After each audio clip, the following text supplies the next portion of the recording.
Sheeko xiriir carruureed oo ay idiin soo gudbinayso Mamo Yasmiin Kastan. Qaybtii koowaad. Waaba waxaa jiri jiray magaalo yarna ku noolayd gabar yar oo la yiraahdo Saafi.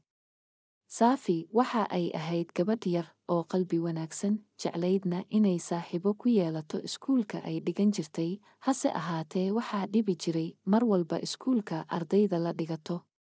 Mar walba waxa ay kula kaftami jireen, uguna yeeri jireen magacyo cay ah. Waxa ay u diidi jireen inay la ciyaarto. Saafi waxa ay dareemi jirtay kelinimo iyo murugo fara badan. Waxaa dhacday maalin maalmaha ka mida Saafi iyadoo fadhida keligeed beerta iskuulka inay aragtay balanbaalis aad u qurux badan oo isku qarinaysa keynta, laakiin waxa ay ahayd balanbaalis aad u qurux badan haddana hadasha oo la odhan jiray Sareeda. Waxa ay arki jirtay sida Saafi ay carruurta u dhibaan, waxa ayna u sheegatay inay caawin doonto. Saafi iyo Sareeda waxa ay wacad ku dhigteen inay noqdaan saaxiibo caawisona.